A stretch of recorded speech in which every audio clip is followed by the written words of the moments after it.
Okay, so I, your humble Christian apologist, was in a debate at this point 2 days ago. And the debate was called, Are Anti-Theists Pro-Science? Now, the guy was debating Brendan. See, here's the issue, and I think I mentioned this a couple times in the debate. I came loaded for bear. Honestly, I came loaded for bear. There are huge sacred cows in the anti-theist community, and I came ready to take a machine gun to them, so help me God. But I was faced with the reality of the actual debate that I was in. Now, the kid who I was debating, Brendan, seemed like a really nice guy. And this was his first debate. And I think I mentioned this a couple of times live on air, didn't actually strike me as a rabid anti-theist a la most of the people I'm talking about. See, there are sacred cows in the anti-theist community, and that's what I came ready to take a machine gun to. And I'm pretty sure that that particular kid was not a rabid anti-theist as far as I could tell, and he didn't even ascribe to most of the sacred cows of the anti-theist community. I'm not even sure if he knew exactly what they were. So he wasn't really a committed anti-theist. It would not have been appropriate to put on him all of the sacred cows of the anti-theist community and then start machine gunning. It would have been completely inappropriate to the situation. Keep in mind, I somewhat consider myself a diplomat first, an ambassador first. I'm not in the business of just trying to win a debate for no particularly good reason. So I shifted gears and we had a conversation where I brought in a few of the talking points that I had been laying down against anti-theism, not against that particular person. That's the key. Now, who's the big dog of anti-theism? Aaron Ra. That's the big dog. That's the big gun in the fight. And if you go back and watch his debate with Michael Jones, the debate was actually called, Is Christianity Dangerous? And homeboy actually thinks Christianity is dangerous. And here's what's interesting about it. He's actually convinced so much that he's convincing. He's really good at what he does. Not exactly what you call him, a polemicist or something. But when he gets going on his I hate religion rants, he speaks directly, he speaks powerfully, he speaks from the heart, and he thoroughly connects. And I 150% believe, 150% convinced that that guy passionately detests religion in general, Christianity in particular, with every single fiber of his being. I am convinced of that completely. So, what's the issue? What the issue is, the thing that he passionately detests, he decries it in almost every public utterance he makes, is misdirection, obfuscation, sleight of hand. He decries it when Christians do it. He does it all the time. It's how he makes his main arguments. As I pointed out in some other videos, the Bible's a book of hate. How so, Aaron? Well, here are these 5 scriptures here that seem to be homophobic or produce homophobia or debatably homophobic. Okay, what about these 106 scriptures over here that tell you things like love your neighbor to yourself, love your neighbor as yourself, do unto others as you would have them do unto you. Oh, never mind those. That is how he makes his stock and trade with his anti-theist position. How? He ignores all of the evidence contrary to his position. So in that sense, yes, 100% anti-science, 150%. He ignores all evidence contrary to his firmly embedded precept that religion is terrible. I firmly and 100% believe that he hates religion with every fiber of his being. The problem is, he is creating a boogeyman that he is labeling Christianity. And he starts ranting and raving about this boogeyman, and it bears no resemblance. It bears almost no resemblance to the actual practice of Christianity as participated in by someone like myself, the actual Christian, the actual religious human being. And that's how he keeps his little thing aloft. Misdirection, obfuscation, sleight of hand. He abhors it when he sees Christians doing it. And he's usually right. When he catches the Christians doing it, he's usually right. They're usually doing it. Christians, wake up. You are. He's usually right. He usually gets you. He usually wins the debates. He even almost beat Michael in the debate. Why? Force of will. Force of personality, rather. He's a really strong personality. And he's really convincing when he speaks. And he's good at it. The problem is, he doesn't examine any evidence contrary to his opinion. Any of it. He say over and over again, I have spent 20 years on this. 20 years. And he's saying with emphasis. He's almost got a preacher's voice. Even looks like a preacher, kind of. And people are like, a devil preacher? Yeah, a devil preacher. Okay, fine, whatever. I guess that makes him look cool to some people. It's debatably cool. I got no issues with that. Got no issues with how he looks. We're talking about science. Is his case evidence-based? No. He does what he accuses Christians of doing. What's that, Craig? Ignores all evidence contrary to his firmly embedded presupposition. He has a myth that he's carrying around inside of him, and he ignores all the evidence that dismantles the myth. He says over and over again, I've spent 20 years doing this, and no one's ever given me any evidence for the existence of God. Great, as I've said, then stay an atheist. But apparently in the 20 years where he's been studying religion, he has never come up with any evidence of the pro-social benefits of religion. This is not acceptable. This is not acceptable in scientific terms. If you just Google, I'm not a big research guy. That's Michael Jones's jam. He thoroughly investigates things and cites all the papers. I don't do that. I don't have time. Honestly, if I had time, I'm not even sure if I would do that. Why? It's just not my thing. I'll get bored of that. I'll get really antsy really quickly. But honestly, I don't have time. I'm living a life. I'm making these videos as I can. You know, I'm kind of like the car guy, except I'm not making them in the car. That's why people do the car videos. Why do people always make videos? Why Christian politics? Because they're driving to work or something. They're busy doing their life. That's why they make them in their cars. I think, unless they just think it makes a good video, it makes a lousy video.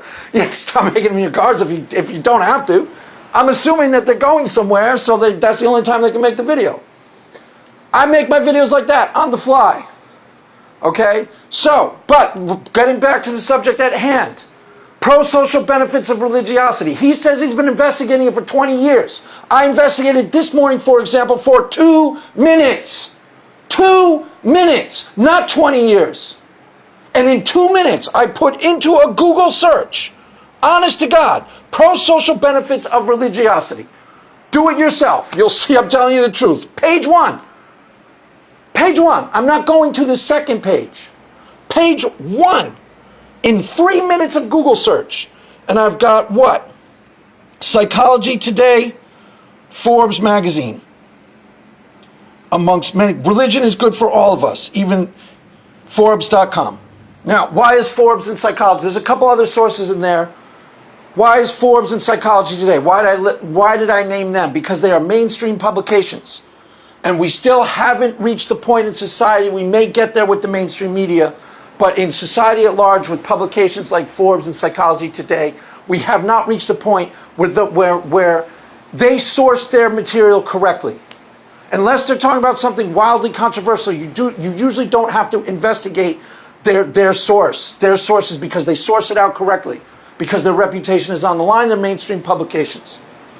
Okay?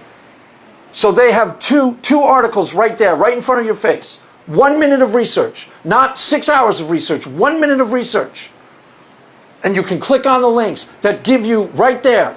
That information is going to be sourced out correctly. What am I trying to point out? This is mainstream, non-controversial opinions. Mainstream, non-controversial opinions. How Aaron Ra has not noticed this. All these years he's been doing all this committed research on the subject of religion. And I click on a Google search for 1 minute.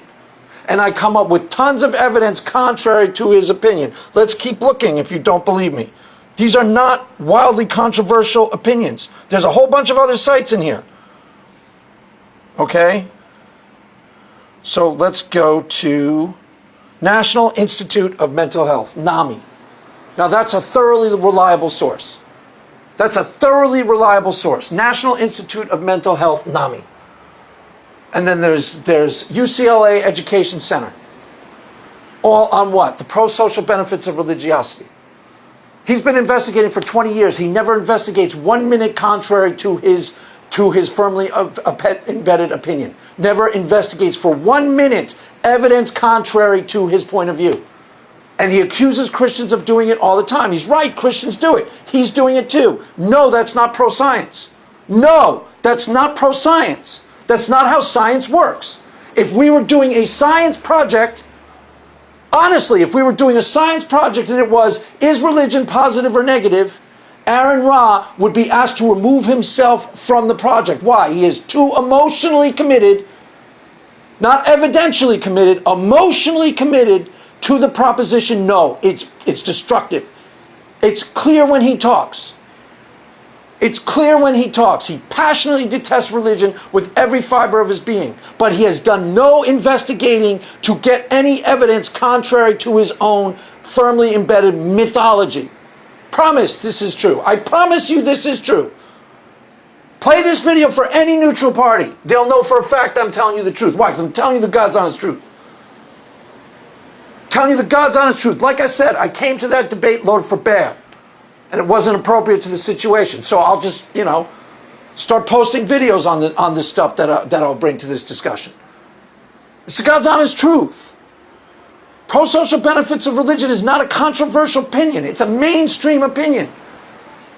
It's a mainstream opinion. It's pretty darn obvious if you do even 5 minutes of research. That's my point. If you don't see it, you don't want to see it.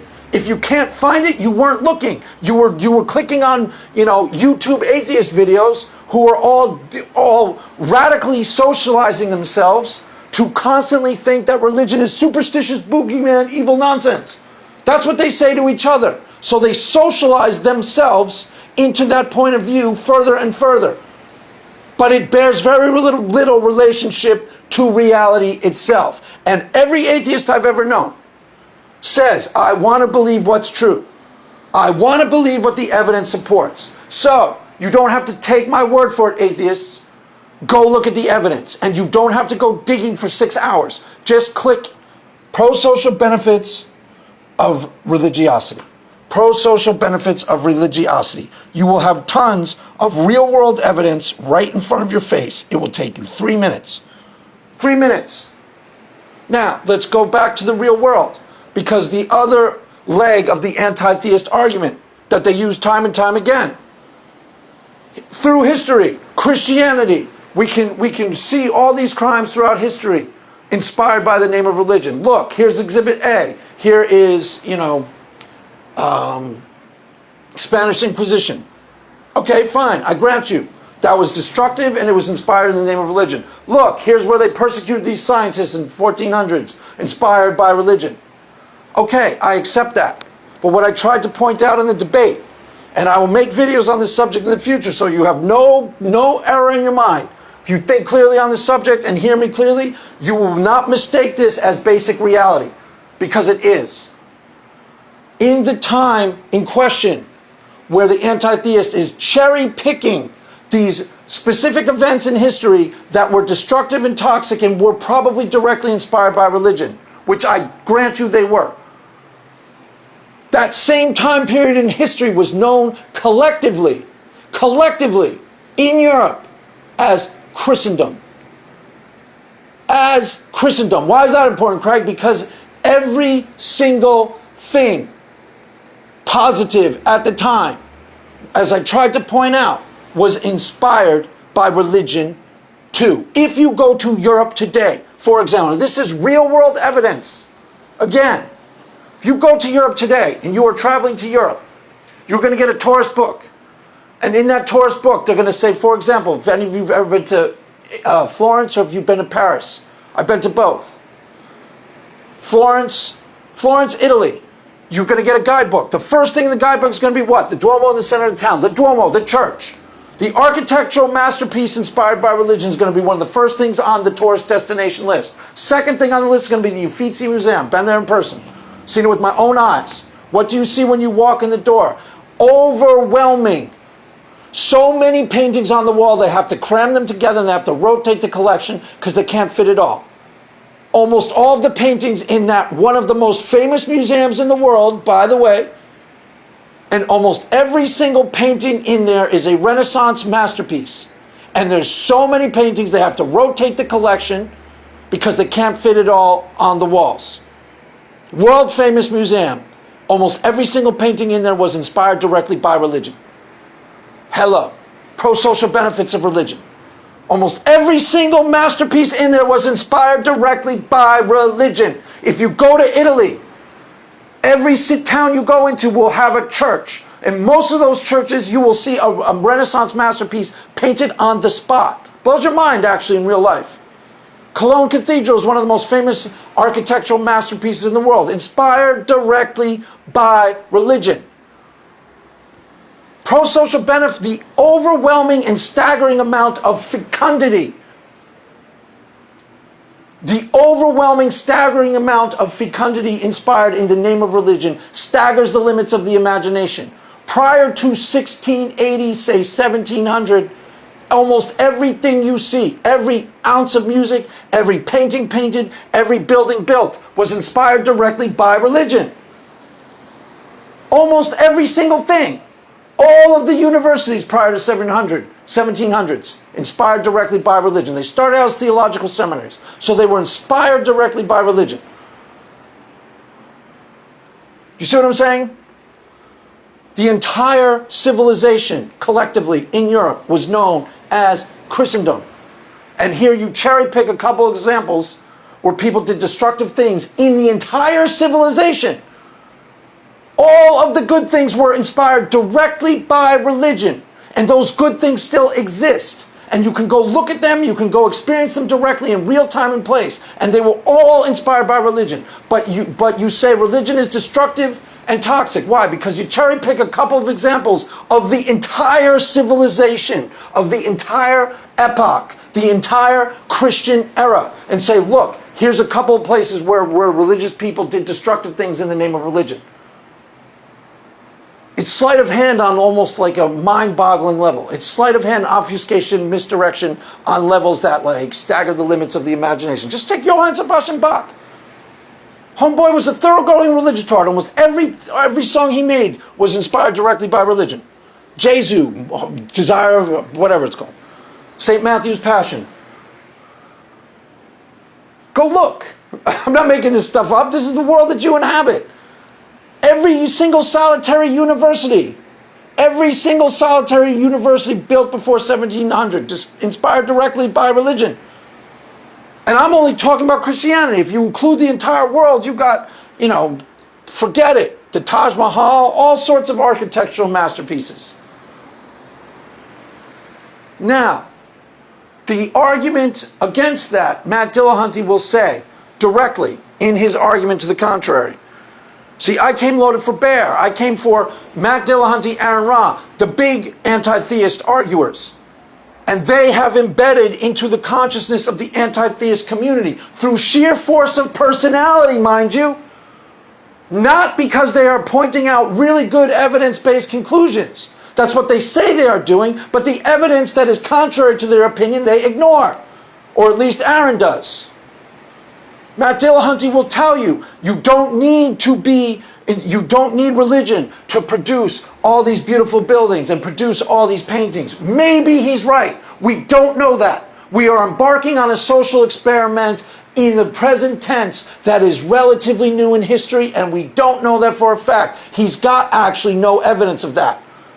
That sounds more like a presup, a faith claim. Maybe he's right. Maybe. We don't know. We have ample evidence of the fecundity and the creativity inspired by religion and how overwhelming it is. It's why you go to Europe. If you're a halfway normal educated person, it's part of why you go to Europe. We have no evidence that if society continues on its current pace and 300 years hence, everyone's going to be this wonderful secular paradise as the anti-theists would have you completely believe. Based on what? Based on no evidence. Based on, I think religion sucks, therefore religion sucks. I think religion sucks, therefore religion sucks. That's the argument to the contrary. Honestly, that's the argument to the contrary. Aaron Jha does an awesome job of disguising that fact, but that's the essential fact. That's his argument to the contrary. I honestly believe, Craig, that religion sucks. I honestly believe that you do. But that doesn't mean that it always sucks. It really doesn't. So Matt Dillahunty will tell you, you can build a hospital without being inspired by Christianity. And that hospital will be better. That's what he'll tell you directly. I'm not entirely certain that he's right. And I'll go into that in other videos other than this. In detail. In detail. Anti-theists. Again, the question on the table was anti-theists. Are anti-theists pro-science? No. They don't. They are too passionately committed to the presupposition that Christianity is toxic and destructive. So they ignore ignore all of the evidence contrary to their beliefs. The beliefs are there prior to them examining the evidence, and they do not examine the evidence that undercut their position. In actual science, in actual sociology, that's a really big problem. And people will tell you that straight up. You can't have confirmation bias going into a science experiment. You can't already think you know the answer and then look for that answer. Why? Because you'll get a distorted result. Everybody knows that, including Aaron Ra. They just don't recognize that they're doing it.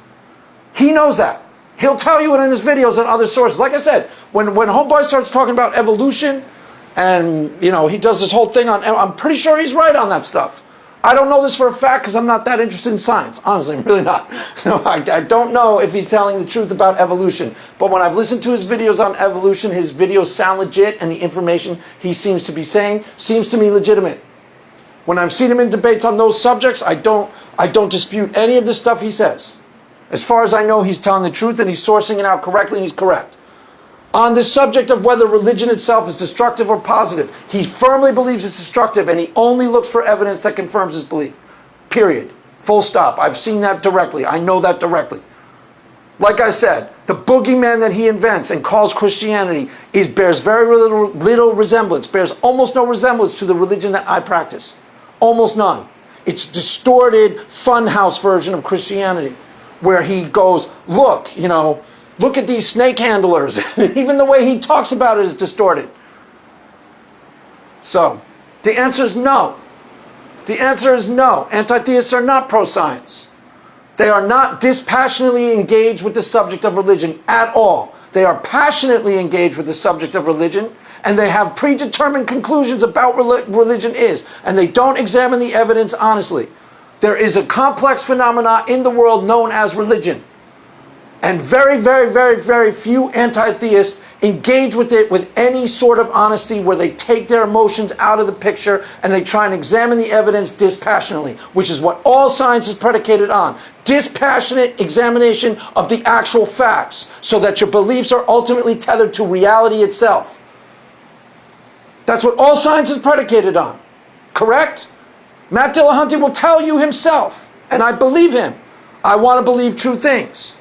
He doesn't necessarily force the anti-theist conclusion. 2 times I've seen him debate the subject. He yields the point. I think it's because he has intellectual integrity. I can't promise you that's why he does it, but he does it. Maybe he just knows if he keeps debating something that's really obviously not true, he'll undercut his own credibility. So he yields the point in both examples. When he was debating Michael Jones, he started saying just because something is useful doesn't make it true. It's a very interesting statement because it's true. He used the same statement when he was debating Jordan Peterson.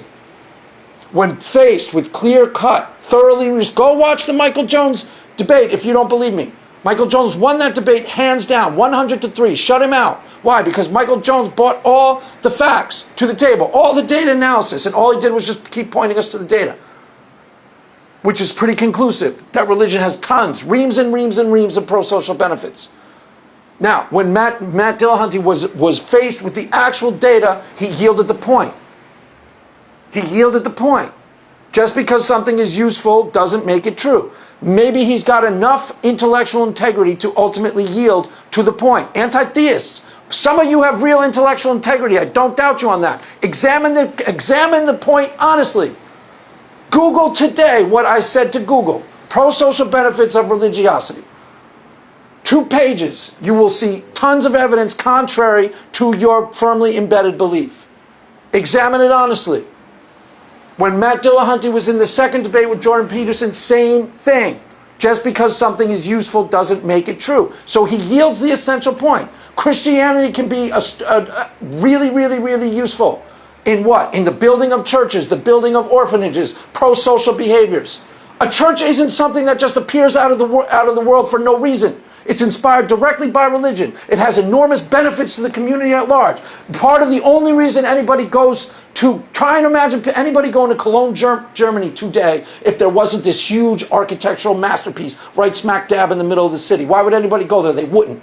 Who goes to Newark from across the globe? Anybody? Nobody. Have you been to Newark? I have. Sucks.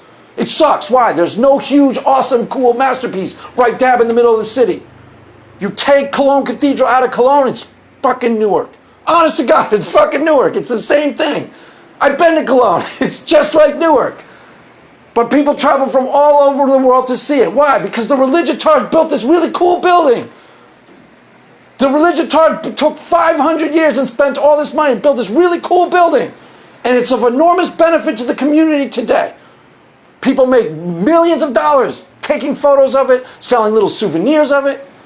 The economic benefit to the community staggers the limits of the imagination. Directly inspired by religion, there's no other reason to build a church.